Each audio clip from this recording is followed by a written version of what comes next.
Amis ludomaniaques, bonjour et bienvenue dans cette nouvelle vidéo. Aujourd'hui, les règles en vidéo de Banjo League ZIT, un jeu GDM Games distribué par Ludistri pour 2 à 5 joueurs de 8 ans et plus et des parties de 30 minutes environ. Dans Banjo League ZIT, eh bien, la tribu Noamomi doit désigner un nouveau sorcier et pour cela, ils ont recours à une tradition millénaire, à savoir une course d'autruches. Les prétendants au titre devront démontrer leur pouvoir en devinant quelles autruches arriveront au but et dans quel ordre. Allez, suivez-moi, on va faire une petite course d'autruches. Concernant le matériel de ce Banjo League ZIT, eh bien vous allez avoir des tuiles qui vont vous permettre de créer votre parcours, un ensemble de tuiles qui sont toutes recto verso, ainsi qu'une tuile départ et une tuile arrivée recto verso également. Vous allez avoir comme ça des jetons prédiction, des dés, 6 dés dont un noir, tous multicolores, 5 autruches également recto verso, des jetons B et un lion. Voilà tout ce que vous aurez dans la boîte de ce Banjo League ZIT et je vous explique maintenant comment on met tout ça en place. Concernant la mise en place du jeu, eh bien vous allez forcément mettre la tuile départ d'un côté et la tuile arrivée de l'autre, et vous allez créer un parcours. Donc en termes de parcours, il est conseillé de mettre entre les deux tuiles 4 autres tuiles. Là j'en ai mis 5 pour vous faire un joli parcours avec des virages, mais il est conseillé d'en mettre 4. Donc là j'en ai mis 5, 1, 2, 3, 4, 5. Ça rallonge la partie, donc pour une durée qui respecte à peu près la durée annoncée d'une demi-heure par partie, 4 tuiles entre l'arrivée et le départ feront bien l'affaire. Elles sont recto verso, donc c'est à vous de créer le parcours qui vous fait le plus plaisir, sachant qu'également il y a des tuiles spéciales, et que là de la même manière, vous pouvez en mettre autant que vous voulez, mais généralement une ou deux feront l'affaire. Là par exemple, celle-ci et celle-ci sont des tuiles spéciales, les autres sont plus classiques, comme vous le voyez là. Ça, c'est déjà pour la création du parcours. Moi, il y a des virages, mais vous n'êtes pas obligé de faire des virages. C'était plus pratique de faire un virage pour qu'on voit tout sur ma vidéo. Donc, vous pouvez faire une ligne droite, vous pouvez faire ce que vous voulez. Vous créez votre parcours. Ça, c'est la première chose. La deuxième chose, c'est que vous placez les 5 jetons autruches dans les 5 nids de départ, peu importe l'emplacement auxquelles elles sont, ce n'est pas dans l'ordre qu'elles sont là où elles vont démarrer, donc ça n'a pas d'importance. Par contre, vous les placez côté course, donc côté comme ceci, et non pas côté apeuré, c'est-à-dire avec la tête dans le sable. Vous placez les 5 autruches ici, côté course, ça c'est important aussi. Ensuite, vous mélangez bien l'ensemble des tuiles prédiction qui sont là, vous en donnez une à chaque joueur, c'est pour ça que j'en ai une ici. Ils vont la garder secrète, chaque joueur pourra la consulter discrètement et secrètement pour regarder ce qu'il y a dessus, et en la reposant sur la table pour la garder secrète. Ça, c'est très important aussi. Vous allez mettre les dés à disposition de l'ensemble des joueurs, et vous allez pouvoir jouer aussi en optionnel avec les petits jetons B qui sont là et qui de l'autre côté ont des choses dessus. Ces jetons B, vous allez, si vous voulez jouer avec, les mélanger sans les regarder et les positionner tout au long du parcours aux endroits qui vous feront bien plaisir. Vous en mettez autant que vous voulez, mais sachez que vous êtes obligé de les mettre à au moins 3 cases du départ. Donc vous ne pouvez pas les mettre plus près que ça du départ. Donc là, c'est ce que j'ai fait. Je suis à 3 cases pour celle-ci, et après, j'en ai mis un petit peu de partout sur le parcours, et vous pouvez jouer de manière optionnelle aussi avec le lion, et à ce moment-là, vous le mettez pour l'instant un petit peu en arrière du départ. Quand vous êtes comme ça, vous avez fait une mise en place pour le jeu, et vous êtes prêt à démarrer la course. Concernant le but du jeu, eh bien, c'est donc une course, mais c'est un petit peu spécial, car l'ensemble des joueurs va pouvoir faire avancer l'ensemble des autruches. Et tout va se jouer au niveau des tuiles prédiction, qui sont donc des objectifs pour chacun des joueurs. Je vais vous montrer ce que moi j'ai reçu. Alors moi, ce que j'aimerais qu'il se passe pour la course, c'est que l'autruche rouge arrive en premier. Ça me donnerait 5 points. Si j'ai l'autruche verte qui arrive en deuxième, ça me donnerait 4 points. Si j'ai l'autruche jaune qui arrive en troisième, ça me donnerait 3 points. Donc ça serait le top pour moi. Maintenant, si j'ai des autruches qui sont là, qui arrivent, mais pas à la place qu'il aurait réservée, par exemple, si j'ai l'autruche jaune qui arrive en premier, l'autruche rouge en deuxième, et puis la bleue en troisième, pourquoi pas, eh bien à ce moment-là, j'aurai 2 autruches sur 3, parmi celles qui sont là, qui sont bien arrivées dans les 3 premières, mais pas aux bonnes places. Pour chaque autruche qui est bien arrivée dans les 3 premières, pas à sa place, c'est 2 points. Donc dans mon exemple, j'aurais par exemple 4 points. Autre chose, j'aimerais que l'autruche violette arrive en dernier, parce que si c'est le cas, ça multiplierait mes points par 2. Par exemple, les 4 points que j'aurais fait là, si l'autruche violette arrive en dernier, ça ferait 4 fois 2, 8 points. Et tous les joueurs vont avoir comme ça des objectifs différents. Les 3 autruches qui veulent voir sur le podium, si possible, dans l'ordre indiqué pour gagner le plus de points possible, et l'autruche qui veulent voir arriver dernier pour multiplier leurs points. Et c'est tout le sel du jeu, d'arriver à ce que les prédictions qui sont sur votre tuile prédiction se produisent et vous fassent un maximum de points pour vous faire gagner la partie. Le premier joueur sera tiré au sort, ou selon la règle, le premier joueur pourra être celui qui imite le mieux le cri d'une autruche. Le premier joueur va donc commencer la partie, et puis on jouera en tour par tour en sens horaire, c'est-à-dire que si je joue en premier, eh bien le joueur à ma gauche jouera, puis le suivant, puis ça reviendra à moi, et ainsi de suite. On va jouer comme ça jusqu'à ce que 3 autruches arrivent. Donc vous voyez, 1, 2 et 3. Dès que 3 autruches sont arrivées, la partie prend fin immédiatement. Personne ne rejoue, on ne complète pas les tours selon qui a joué plus ou moins. Ça s'arrête immédiatement, et à ce moment-là, on révélera les cartes prédiction de chacun, et on comptera les points de tout le monde. Alors, à son tour de jeu, le joueur actif eh bien, va lancer l'ensemble des dés, et va pouvoir soit réaliser des actions, soit conserver un certain nombre de ces dés, tiens, pourquoi pas, oui, pourquoi pas, et relancer une fois l'intégralité des autres dés. Une fois que c'est fait, eh bien, il devra choisir une action à faire. Donc c'est entre 1 et 2 lancers, on peut garder les dés qu'on veut entre le premier et le deuxième lancer, on n'est pas obligé de faire un deuxième lancer, mais en tout cas, une fois qu'on a fait 2 lancers au maximum, on doit choisir une action à faire. Alors les actions à faire, c'est assez simple. Il y a 2 types d'actions. Vous allez soit déplacer une autruche, et donc ça va se jouer avec l'ensemble des dés blancs, soit ensorceler ou désensorceler une autruche, on est des sorciers, rappelez-vous-le, avec ce dé noir. Donc concernant les déplacements, c'est assez simple, vous avez des points de couleur, et vous allez pouvoir, eh bien, si j'ai 2 points jaunes, avancer l'autruche jaune de 2, si j'ai 2 points bleus, avancer l'autruche bleue de 2, et ainsi de suite. Sachez qu'il existe eh bien, des faces blanches. Les faces blanches sont des jokers. Donc dans ce cas de figure, je pourrais avancer le jaune de 2 plus 2, 4, ou le bleu de 1 plus 2, 3. Les jokers, si je décide de les utiliser, je dois les utiliser tous, ou sinon c'est aucun. Donc c'est 2 ou 4, et 1 ou 3. Je ne peux pas séparer et prendre un seul joker si je veux faire avancer l'autruche que de 3, ce n'est pas possible. Sachez également que quand une autruche est à l'arrivée, par exemple, si l'autruche bleue était déjà arrivée dans mon exemple, eh bien, tous les points bleus deviennent des jokers également. Et encore une fois, comme ce sont des jokers, c'est tout ou rien. Dans ce cas de figure, soit j'avance l'autruche jaune de 2, soit je l'avance de 5. Voilà, ça c'est concernant les déplacements. J'y reviendrai après sur comment on se déplace réellement pendant la course, mais sachez qu'en tout cas, concernant le nombre de déplacements, voilà comment cela fonctionne. Ça, c'est une première chose. La deuxième chose qu'il faut savoir, c'est que si vous arrivez à faire un yams, on va dire, c'est-à-dire 5 dés blancs, eh bien, c'est pas grave s'ils ne sont pas associés à une couleur, vous choisissez l'autruche de votre choix et vous la faites avancer de 5 cases.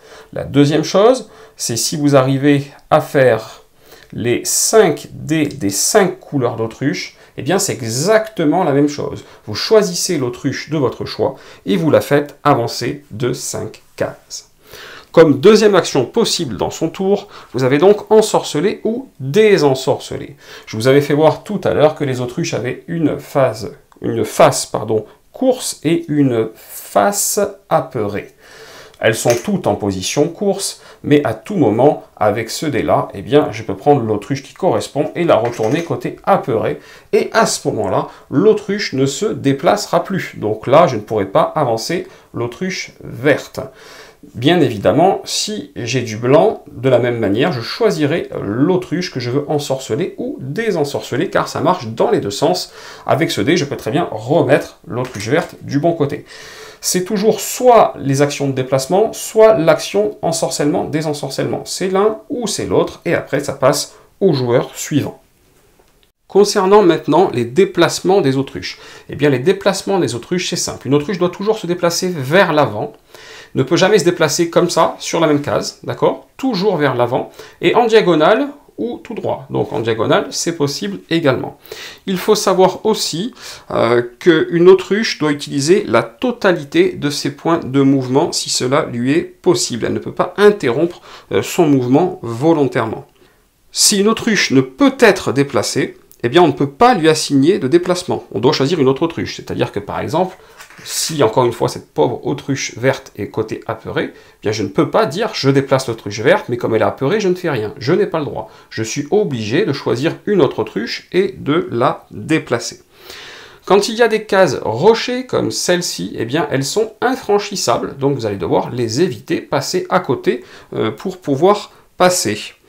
Vous ne pouvez pas non plus terminer votre mouvement sur une case où il y a déjà une autruche, de cette manière-là. C'est absolument interdit, malheureusement. Mais une autruche peut passer par-dessus une autre autruche qui se trouverait dans sa trajectoire. C'est par exemple, si je fais 2, je fais 1, et le 2 va me faire atterrir ici. Je vais sauter par-dessus l'autruche en question. Ça fonctionne bien, sauf s'il y a deux autruches. Par exemple, si on est comme ça, à deux autruches, on ne peut pas sauter par-dessus. Donc, en démarrant la course, je serai obligé d'aller de ce côté ou de ce côté. Je ne pourrai pas sauter par-dessus les deux autruches. Donc ça, c'est aussi important. On peut sauter par-dessus une autruche, mais une seule. Et ça ne coûte qu'un point de mouvement. Hein. Donc, quand je suis là, ça ne me coûte de là à là, ça ne me coûte que un. Un point de mouvement pour sauter par-dessus une autruche. Enfin, vous avez des cases comme ça, ou comme ça, qui sont des sables mouvants. Et là, si une autruche arrive sur un sable mouvant, ça interrompt son mouvement, même si elle avait encore des mouvements, et elle se retrouve immédiatement côté apeuré. Donc après, ça peut être une stratégie, mais en tout cas, voilà ce qui se passe au niveau des sables mouvants, ça vous arrête et ça vous met côté apeuré. Enfin, vous avez les baies, si vous décidez de jouer avec les baies, c'est pas une obligation, hein, celles qu'on a rajoutées comme ça au début de la partie, là j'en ai vraiment mis un peu de partout. Eh bien, quand vous arrivez sur une baie, vous allez d'abord vérifier quel est l'effet de la baie en question, car certaines peuvent affecter le mouvement, et après vous allez terminer vos mouvements éventuellement si vous le pouvez. Enfin, vous avez des endroits avec des barrières de séparation, c'est le cas ici dans les virages. Eh bien, vous l'avez compris, quand il y a une barrière de séparation, si mon autruche bleue arrive ici par exemple, elle ne pourra pas aller ailleurs que là ou là en fin de sortie de virage. Elle ne pourra pas pendant le virage aller là ou aller là à cause des barrières. Voilà concernant l'ensemble des déplacements des autruches. C'est relativement simple et intuitif. Et après, il y a des tuiles spéciales comme celle-ci ou celle-ci. J'y reviendrai en fin d'explication. On va donc jouer la course comme ça. Les autruches vont arriver au fur et à mesure, de plus en plus proches, et jusqu'à arriver. Dès qu'une autruche arrive, si c'est la première, on la met bien sur le 1. On ne se trompe surtout pas. Une deuxième autruche, on la met là, une troisième autruche, on la met là, paf, la partie s'arrête. Là, comme je vous l'ai dit, on révèle, on regarde ce qui se passe. Pour moi, j'ai deux autruches qui sont arrivées, mais elles sont mal placées et l'une et l'autre, donc c'est 4 points. La violette est dernière, 4 x 2, 8 points. Et on va compter comme ça les points de l'ensemble des joueurs. À partir de là, celui qui a le plus haut score, évidemment, remporte la partie. Et s'il y a une égalité pour la première place, eh bien, à ce moment-là, on peut regarder qui c'est qui a le plus d'autruches bien placées. Ça départagera et ça sera lui le vainqueur. Et sinon, la victoire sera partagée. Voilà, c'est aussi simple que ça pour ce petit Banjouli Xit très sympa. Maintenant, ce que je vais vous expliquer un petit peu, ce sont les baies, les tuiles spéciales et le lion. Alors, en commençant par le lion qui est là. Eh bien, le lion, au départ, je l'ai placé derrière les nids, tout simplement parce qu'on va attendre que toutes les autruches aient abandonné leur nid. Admettons que je vienne de jouer et de faire 3 à la violette, c'était la dernière à quitter le nid. À partir de ce moment-là, eh bien, le lion va pouvoir avancer. À chaque fois qu'un joueur utilisera le dé noir pour ensorceler ou désensorceler une autruche, eh bien, il va pouvoir avancer de 2 cases en allant directement vers l'autruche qui est en dernière position, ça sera son objectif. Et si à un moment, il réussit à atteindre l'autruche en dernière position, à arriver sur sa case, car lui il a le droit, il s'arrêtera net, et il mettra l'autruche en position course si ce n'est pas le cas. Si elle était en position comme ça, tête dans le sable, il la mettra en position course, et elle va automatiquement avancer de 2 cases. Donc en gros, l'autruche fuit car le lion lui mord les fesses et ça la fait courir plus vite. Et donc ça va aider la dernière autruche à rattraper peut-être les autres. Voilà une des premières variantes. Les autres variantes que l'on trouve, eh bien je vais vous les présenter au fur et à mesure. Vous avez celle-ci, et donc celle-ci, si vous trouvez une baie comme cela, vous la mettez de côté, vous aurez 2 points de plus à la fin de la partie, c'est quand même plutôt une bonne chose. Ensuite, vous avez cette magnifique peau de banane, eh bien l'autruche qui a récupéré cette baie obtient 2 points de mouvement additionnels à utiliser immédiatement. Vous avez enfin ce masque. Eh bien, lorsqu'un joueur récupère ce jeton, il relance l'ensemble des dés de mouvement. Donc, on parle bien de tous les dés blancs. Et il applique tous les résultats. Par exemple, dans ce cas de figure, il fera avancer chacun de 1. Voilà, donc il n'a pas le choix, tout le monde avance. S'il y a des jokers, par contre, eh bien... est-ce que je peux arriver à avoir des jokers? Voilà, s'il a un joker comme là, eh bien, il pourra attribuer le mouvement de joker à l'autruche qui lui fera plaisir. Donc, ça va faire avancer un petit peu tout le monde. Enfin, on a le vortex. Le vortex, c'est un petit peu spécial, et vous verrez qu'il y a aussi une tuile comme ça, avec un vortex dessus. Donc, l'explication sera la même. Tout simplement, lorsqu'une autruche arrive eh bien, sur la case vortex ou sur une baie vortex, son mouvement est aussitôt interrompu, et le joueur qui l'a déplacé doit lancer un dé, et la couleur du dé indiquera avec quelle autruche celle-ci échangera sa position. Donc ça peut créer de grosses surprises. Sur un résultat joker, le joueur pourra choisir l'autruche à échanger, et sur un résultat de la même couleur que l'autruche qui vient de rentrer dans le vortex, eh bien l'autruche restera sur place, ne sera pas échangé, mais sera mis en position apeurée comme cela. Voilà l'effet du vortex. Et enfin, il doit y avoir une dernière baie que j'ai trouvé, qui est cette autruche un petit peu spéciale, autruche multicolore. Eh bien, elle va immédiatement rentrer dans la course, et elle se déplacera d'autant d'espace qu'on obtiendra de faces blanches quand on jouera. Donc en gros, à chaque fois qu'on va lancer les dés et jouer des déplacements, eh bien toutes les faces blanches feront avancer cette autruche-là. Voilà, donc il y aura éventuellement 2 autruches à faire avancer, et du coup, elle peut éventuellement prendre une place sur le podium lorsqu'elle franchit la ligne d'arrivée, mais malheureusement, personne ne gagnera de points grâce à elle. Donc si vous avez suivi ma présentation eh bien, de la baie vortex, vous savez comment marche également ce vortex-là. Donc vous pouvez en avoir un de manière définie sur le parcours.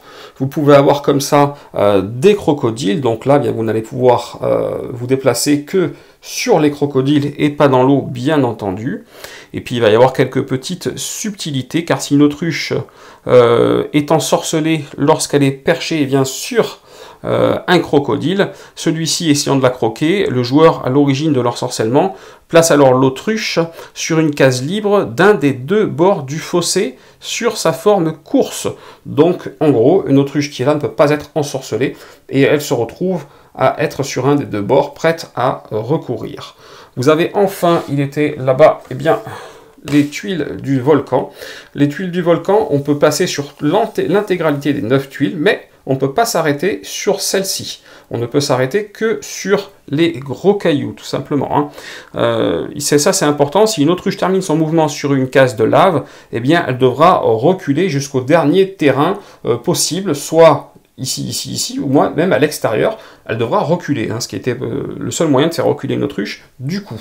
Vous avez aussi, eh bien, ce pont. Eh bien, ce pont, c'est simple, les autruches ne peuvent passer que là, donc il n'y a que 3 cases, donc c'est un coup à créer un embouteillage. On peut sauter par-dessus une autruche, mais pas 2, je vous le rappelle. Voilà l'ensemble des petites choses que vous pouvez rajouter entre le lion, entre les tuiles B, et entre ces tuiles-là, qui donc sont recto-verso, et de l'autre côté, ont des tuiles parcours divers et variés, en l'occurrence.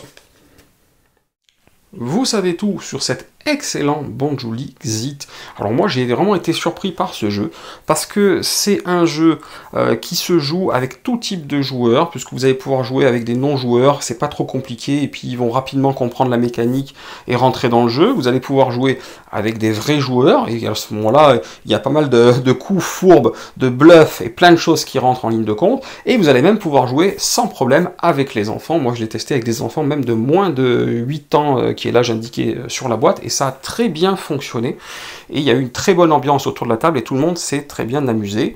En plus, les variations sont vraiment sympathiques, puisqu'il y a quand même pas mal de cartes comme ça, objectifs. Il y a les baies qui peuvent être rajoutées, et puis qui sont mises aléatoirement. Il y a les parcours qui sont modulables, il y a l'option du lion éventuellement qui peut être sympa. Il y a plein de petites choses pour renouveler les parties de manière agréable.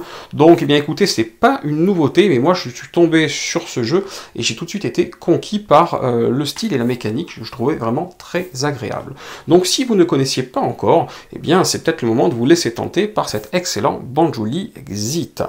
Voilà, chers amis ludomaniaques, comme d'habitude, j'espère que cette vidéo vous a plu, et si c'est le cas, n'hésitez pas, mettez un petit pouce vers le haut, ça fait toujours très plaisir, et si ce n'est pas déjà fait, cliquez en bas à gauche pour vous abonner à la chaîne, et je vous dis à très bientôt pour une prochaine règle en vidéo.